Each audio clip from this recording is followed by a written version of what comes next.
Somalis in Minnesota were just caught for committing their largest welfare frauds, and yet this fraud is so massive, Donald Trump is being forced to step in and address it. Not only did they steal it in the most egregious way possible, but it was uncovered that they were using the stolen taxpayer money to fund an Islamic terrorist group back in Somalia. As always, like the video and subscribe to the channel. You're going to want to stick around for this, but let's start by hearing from the ringleader in all of this, sitting United States Congresswoman Ilhan Omar. waan ahay gabar Mareykanka laga doortay oo Congress-ka Mareykanka ku jirto laakiin waxaan ahay gabar Soomaaliyeed gabar idinku jinsi ah gabar idinku af ah gabar idinku diin ah oo ahade qof iyadoo da'yar wadankeedii laga kaxeeyay wili xiise u qabto in maalin wadankeedii ay ku noolaato oo dadkeedii wax ay la wadaagto marka alxamdulillah waxaan rajaynayaa aniga iyo ilmahayga in aan hade ku barbaariyo iyagana ilmahooda ay ku barbaariyaan dhulkii aniga aan ku soo koray taasna hadii ay suurtagelayso waa hada shaqo badan inaan wada qabanaa haduu Ilaahay yiraahdo. I don't think it's a coincidence that a United States Congresswoman frequently and openly admits she does not view herself as an American, but a Somalian. She's furious and resentful that she was brought here. She misses it. She loves it. She wants to move back there again. She wants to raise her children and grandchildren there. But there's a lot of work that needs to be done first to make it more stable and prosperous. Is connected to every major Somali fraud ring that is robbing the Minnesota and federal taxpayer. We willingly allowed an entire diaspora of people whose culture is predicated on corruption, violence, and piracy to come settle in the United States. And now the very first generation of kids they have here, who are U.S. citizens, are engaging in the same behavior that made Somalia unlivable. They're the most welfare-dependent immigrant group in the United States. They were already caught stealing $300 million in COVID relief funding that was meant for hungry children, with the help of a self-hating white liberal lady. But take a look at their latest scheme, the largest one yet. This clip's a little long, but by the end of it, your jaw is going to be on the floor. A new, stunning report from the City Journal showing a massive fraud scheme in Minnesota. You have to hear about this. It involves false autism claims, the Somali community, and connections to a terror group. Let's explain over at The Wall. Now, it all revolves around autism and HSS program. That is Minnesota's Medicaid Housing Stabilization Services. Now, this was created to help seniors, addicts, and others find housing, but the criteria to enter this program was incredibly loose and therefore easy to take advantage of. It's led to fraud and costs absolutely exploding. Just 5 years ago, in 2020, costs for this program were $2.6 million. 4 years later, by 2024, costs had been over $100 million, 104. Through the first 6 months of this year, costs are at $61 million, meaning if you double that over the entirety of the year, you're looking at $122 million. In 5 years, from $2 million to $122 million. Now, why? 6 people are accused of defrauding HSS, and they're members of the Somali community. But this just gets worse. If we take a look at Minnesota's federally funded autism program. Now, several people, and this is an example, a woman in the Somali community, are co-conspirators, and they're accused for autism therapy. They brought in families, had them convinced to get their kids diagnosed as autistic. In fact, these families ultimately ended up having various social services bid for their children, competing with the number of size of check that they would get. It didn't matter if the kids had autism. And what happened? Autism claims to Medicaid surged. In 2018, $3 million. By 2023, listen here, from $3 million to $400 million. Autism providers jumped from 41 to 328 in 5 years. Now, City Journal reports that the Somali fraud rings send a lot of money back to Somalia. 40% of households in Somalia get remittances from abroad. That totals $1.7 billion. That is more than the entire budget of the Somali government. Money being sent abroad, from abroad, back to Somalia. Where is that money going? Take a look at this. Most alarmingly, a lot of that money is funneled through money traders, and in the end, ends up in the hands of Al-Qaeda-linked Islamic terror group Al-Shabaab. So to bring this full circle, the Minnesota taxpayers are funneling money through fraudulent autism claims back to Somalia, where that money lands in the accounts of Al-Shabaab. So not only are they unscrupulous enough to steal money allocated for hungry children, but they'll steal money allocated for children with mental disabilities. We are importing people into this country from places that absolutely despise us, who take advantage of our kindness, our generosity, our willingness to help, our social safety nets designed to protect people in need, and then scam, rob, and defraud them for everything they can. Because as Ilhan Omar stated, it doesn't matter that they live here. It doesn't matter that we make them citizens. They are Somalis, and the same cultural priorities and preferences that led to the destruction of Somalia are now leading to the destruction of Minnesota. But would you be surprised if I told you that this level of Somali corruption in Minnesota isn't a recent occurrence? Here is news footage from the early 2000s of Somali businesses in Minnesota being raided by the FBI for being money laundering fronts for Al-Qaeda. At Cedar and Riverside, 2 businesses shut down, their assets seized, and a suspect hauled away.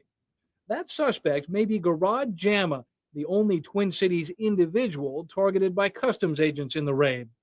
Jama's last known address, this apartment complex at 2100 Bloomington Avenue South in Minneapolis.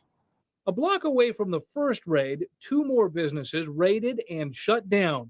At both locations, a steady stream of Somali refugees hoping to wire money home to their families turned away. Business is shut down right now. And at both locations, boxes of material seized, including a safe and a filing cabinet. Customs agents believe all 4 businesses are involved in funneling money to Osama bin Laden's Al-Qaeda terrorist network. It is not racist to take an honest look at the world and realize we are not the good guys in the eyes of every country or culture, and conclude from that objective fact that it's not in our best interest to import these people into our country by the hundreds of thousands. Tell them assimilating is racist. Encourage them to keep their same culture, and then be surprised when the same problems that occurred from where they fled from start occurring here. Also, pretentious liberals can pat themselves on the back and brag about how inclusive they are, and that they're more tolerant and virtuous than everybody because they accept all cultures and customs no matter what, even the most vile and repugnant ones, even the ones whose ideologies are centered around the destruction of our way of life. A Somali immigrant was recently arrested for sexually assaulting a child, and his mosque subsequently sent a letter to the prosecutor begging for her leniency, her forgiveness, her understanding, stating the man didn't know what he was doing wrong because of cultural barriers and differences. Why are we importing people into our country who culturally don't understand that being a child predator is bad? Why are we tolerating this insane progressive social justice experiment with our country? They think the concept of bad people doesn't exist. Every person is just misunderstood, and if they get dropped in America, given infinite free welfare, while not changing the root cause of their flaws, which is the culture, they'll just miraculously turn into this upstanding citizen. But this latest fraud was so massive that Donald Trump hit his breaking point, signing an executive order ending all temporary protective status for Somalis in Minnesota. President Donald Trump posting on Truth Social that he will terminate the temporary protected status for Somalis in Minnesota. In his post, he says the reason is, quote, Minnesota, under Governor Walz, is a hub of fraudulent money laundering activity. I am, as the President of the United States, hereby terminating, effective immediately, the temporary protected status, TPS program, for Somalis in Minnesota. Somali gangs are terrorizing the people of that great state, and billions of dollars are missing. Send them back to where they came from. It's over, President DJT, end quote. Now, we have reached out to Governor Tim Walz for a comment, but have not heard back tonight. Somalia's protective status currently runs through March 2026. Now, tonight, Congresswoman Ilhan Omar responding to Trump's post on Twitter, saying, I am a citizen and so are majority of Somalis in America. Good luck celebrating a policy change that really doesn't have much impact on the Somalis you love to hate. We are here to stay. The statement by Ilhan Omar reveals everything wrong with our immigration policy post-World War II. She is rubbing our nose in the fact that they are all citizens because of our wonderful birthright citizenship laws. And there is absolutely nothing we can do to stop their fraud, to stop their abuse of the welfare system, to stop them from electing not to work, having 5 kids, and then receiving $10,000 per month in government benefits, to stop their destruction of the United States from within because they're legally here. She is bragging that the Somali diaspora has successfully scammed the United States system because that is what the Somali culture celebrates, scamming and corruption. If you can see what their culture leads to when given their own nation, why would you expect it not to lead to the same thing if you put them all in a singular city in Minnesota? She's mocking us by saying you can't deport your way out of this problem. Take a look at what the Somali gangs did in Minnesota during the $300 million Feeding Our Future scam. And it really ties this entire thing together. We have new details on a jury tampering scheme at the center of a major fraud case. Federal prosecutors indicted 5 people for their roles in offering a juror $120,000 for a not guilty verdict in the Feeding Our Future fraud scheme. The U.S. attorney says the group targeted juror 52 because she was the youngest juror and appeared to be the only juror of color. According to court documents, they dug up information on her family online and even put a GPS tracking device on her car to track her whereabouts. During their investigation, investigators uncovered a video of one of the defendants leaving a bag of money at the juror's home. You may recall the juror came forward with the bribe, and 5 of the 7 defendants were found guilty of fraud.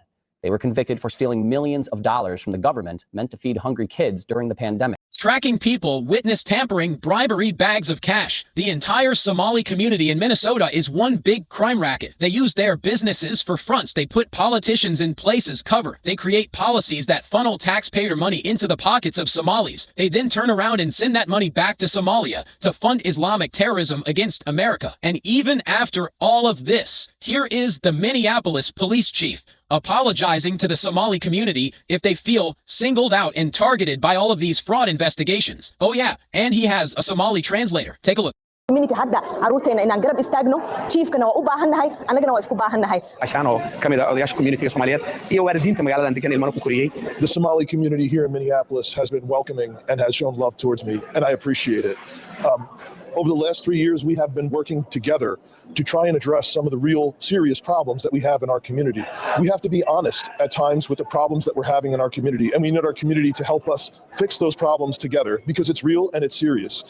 At the same time, if people have taken anything that I have said out of context in a way that's caused harm, I apologize, and I'm sorry for that because that's not my intention at all. That was the police chief symbolically saying, this is your city. This is your state. We're sorry that the big bad federal government is coming in here and disrupting your fraud schemes. Our liberal white guilt precludes us to accept your massive fraud of taxpayer services intended to help children. And we're sorry that the bad racist federal government is singling you out and holding you accountable. And he's forced to have a translator because how dare you expect people in America to speak English? This is their city, and the police chief is at fault for not knowing their language. They believe the burden of assimilation is on Americans to integrate into their way of life, not the other way around. They're forced to perpetuate this delusion because to do otherwise would be to admit that their ideology that there aren't good cultures and bad cultures, but all cultures are different and equally as special is flawed and wrong, and they would no longer to be able to pat themselves on the back for being the kind of person who believes